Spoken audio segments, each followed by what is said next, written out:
Today we're taking a look at the Popsmith popcorn popper. I've wanted one of these things ever since I started seeing ads for them when they first came out a year ago. We love popcorn, but the microwave bags are just bad. Even the extra buttery brands taste like cardboard compared to professionally popped corn that you find at a movie theater or a concession stand. The Popsmith works on the same principles as a professional popcorn machine, which is what gives it the same great taste you'd find at a movie. You use real oils, corn, and salt just like the big machines. But the one difference is you have to crank the handle instead of having a motor do it for you. The Popsmith is not the cheapest hand crank popper on the market, but we made the purchase during their 1-year sale, which took 40% off and at least brought it down a little closer to the competition. I've never used any other hand crank poppers before, but I can definitely tell you the Popsmith looks the best, and I can't imagine that any of them are easier to use or clean than the Popsmith. But let's take a closer look at the Popsmith and we'll talk about some of the pros and cons. First off, the packaging is amazing. We all get boring brown boxes every day, so it's a pleasant surprise seeing the bright yellow box at the front door. And I know it sounds weird to get excited about a shipping box, but when you think about how much time and effort they put into the packaging, well, you'll see how much effort they put into everything else. Now, in addition to the popper, we bought 2 boxes of buttery popcorn. Opening this box up, again, you'll notice how much effort they've put into their packaging design. Even the inside of the box has this really nice spot UV coating on the lid flap, and everything is laid out really nice. So inside our box, it has the pan with the turning mechanism installed, the lid, our 2 packages of buttery popcorn that we ordered, and then a welcome card with a QR code on the back that links to an instructional video for how to use the pan.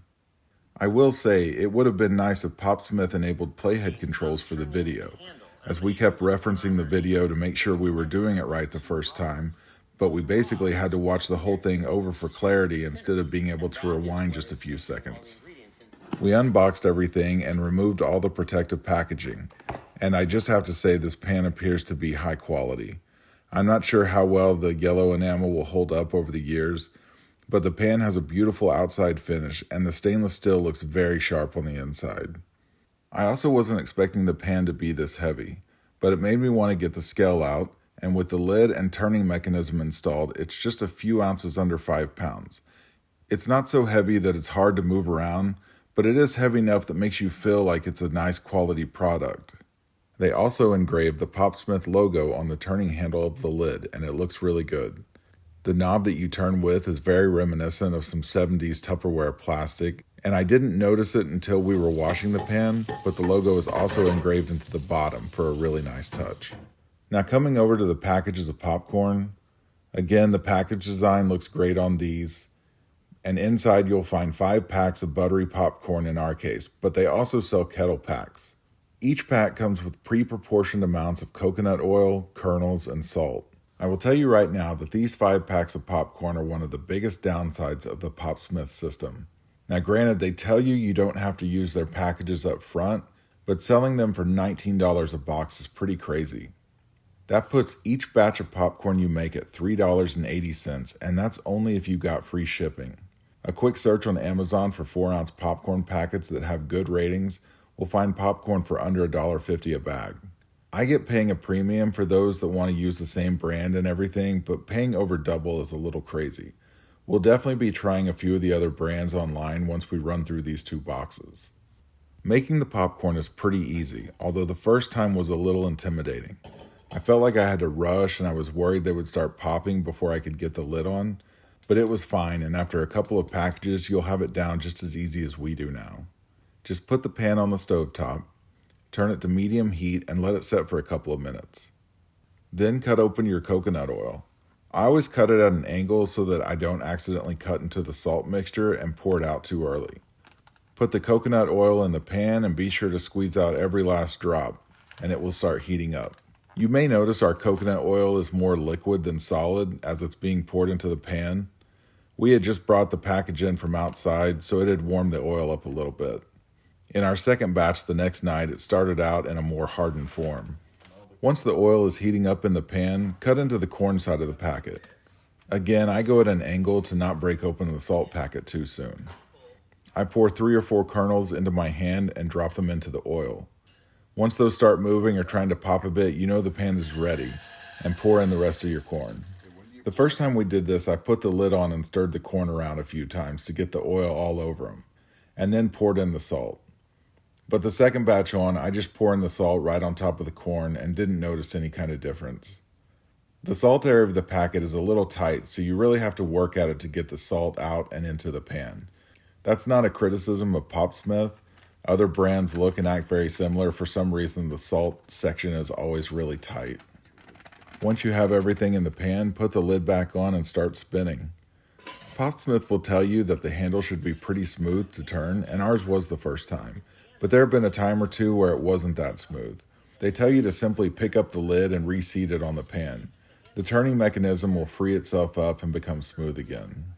Now we just keep spinning the handle.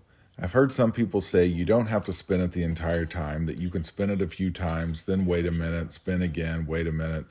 But I have found it's best to just keep spinning it the entire time. There seems to be more yellow and saltier popcorn, but that might just be in my head when we keep it turning. You may also notice the vent opening in the lid, how it's pointing at us. This was the first and last time we allowed the lid to point this way during popping. The corn releases a lot of steam and heat, and when it's going full blast, you definitely feel it. So make sure you have that vent pointing towards the back or the side and not directly where you're standing. Popping only takes a few minutes, and I know this is a little more effort than putting a bag in a microwave, but trust me, it's worth the effort. The popping will start off slow, then intensify, and then it will start slowing down again.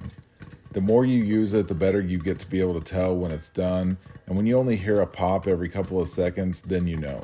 Take the lid off. Turn your burner off and remove the lid. Slowly. There may still be a lot of steam inside. And don't be surprised if you get a few extra pops after the lid is off. The instructions tell you to pour the popcorn in a bowl and let it set for a minute or so to release all the extra steam, which will make the popcorn crunchier. I will say that emptying the popcorn from the pan, because of the turning mechanism, is probably the most challenging part about the Popsmith. As you can see in our video, some of the popcorn catches on the side and won't come out of the bowl, but a few shakes of the pan will get the popcorn out. Now, it's not shown in our videos here, but a couple of times now when we've been emptying the popcorn into a bowl, I just happen to have the turning mechanism at the right spot where it fell out of the pan and into the bowl. It's not a problem when that happens, but be sure to get a pot holder or wad up a few paper towels so you don't burn your hand. That turning mechanism will be just as hot as the pan is. The first batch of popcorn looks and tasted amazing. The pan isn't too messy after popping. The oil is gone with some salt clump remnants left behind. Cleaning was pretty easy. We started with the lid, which is a little interesting to clean with the spinner on top, but it's not an issue at all. And the pan itself will clean up just like every other pan you have around the house. The turning mechanism is the one thing that might take an extra second to clean. Just trying to get into all those grooves and making sure it's completely cleaned out, but it's pretty simple too. The second batch we made the next night was only slightly different. I tried turning my burner down just a tiny little bit. I'm not sure it made any real difference, but I just like cooking it at this level instead of directly on medium. But every burner will be different, especially if you have an electric cooktop. As you can see in this second batch the next night, the coconut oil is more of a solid this time, but it melts right away into a liquid as soon as it touches the warm pan. I put in a couple of kernels to test out the heat, and when we were ready to go, I put in the rest of the corn. Then I sprinkled the salt all over the corn a little bit more evenly the second time around. I put the lid on and there was a little bit of friction when turning. So I lifted it up just like Popsmith says and put it back on, and it fixed the smoothness problem.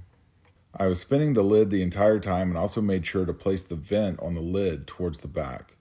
A couple minutes of cooking and turning flies by and we're pouring the popcorn into our bowls. Again, the turning mechanism makes it just a tad bit more difficult to get all the popcorn out, but it's really not a problem and I'm sure we'll get better at it over time. The Popsmith cooks great and leaves only a few kernels unpopped. It really is the best popcorn I've ever made at home. A couple other things to note if you decide to get a Popsmith. One batch makes a lot of popcorn. I haven't popped a regular bag of popcorn in a long time, but it fills about twice the amount of a standard bag. We've even experimented with taking out about a quarter of the kernels. Since there's so much popcorn in there, we thought we could see if it would affect the flavor. We got a few more buttery pieces, and it was definitely a little bit more salty than normal if you do this. And while the popcorn is great, remember that if you're going to compare it to a movie theater, most of the time people add that buttery tasting oil to their popcorn, so this won't match the popcorn with oil. I've seen where you can buy some of that buttery flavoring to put on after it's popped online, and we might try that down the road. And I have two small negatives about the Popsmith. The first is when you order, be prepared for lots of emails. If I remember right, I got a receipt email, a thank you for ordering email, a meet the inventors email, your order is ready to ship email, your order has been picked up from the warehouse email, your order is out for delivery, etc. It's a lot of emails. Most of you probably won't care, but they could streamline that a little bit. And the biggest negative is that Popsmith really should send you one sample packet of both their butter and their kettle flavors. At the very least, have a small sample pack that contains one of each for a lower price that you can purchase when you order. I don't know if I like kettle corn, but I'm certainly not going to spend $20 on a 5-pack to find out I don't like the first one. These pans cost a lot of money and they are missing out on a big opportunity by not including at least one bag of each. They'd probably end up selling more of their flavors if people could try them first. So overall review, I love it. It looks great, it's very easy to use, there's only a few parts that are easy to clean, and most importantly, it makes amazing popcorn. I'm really glad we purchased the Popsmith while it was on their birthday sale at 40% off. I know they have discounts all the time, so look out for those, and I'm sure they'll have a big sale over the holidays as well. But is it worth the full price when not on sale? I think it would be if you're a popcorn lover. It really is a nice pan. You're not getting some cheap bargain store thin little pan that's going to break and bang up easily. I was pleasantly surprised to see the quality and the amount of thought and care that obviously went into every stage of planning and design. The only downside, as I said earlier, seems to be purchasing the popcorn packets. They're just way too expensive to buy from Popsmith unless they're having a big discount. But do remember that Popsmith tells you that you don't have to use their packets, and they even give recommendations on how much oil and corn to use if you're not using their brand. So don't let their expensive popcorn packets stop you from buying. I hope this has been helpful for anyone trying to decide if the Popsmith is worth it.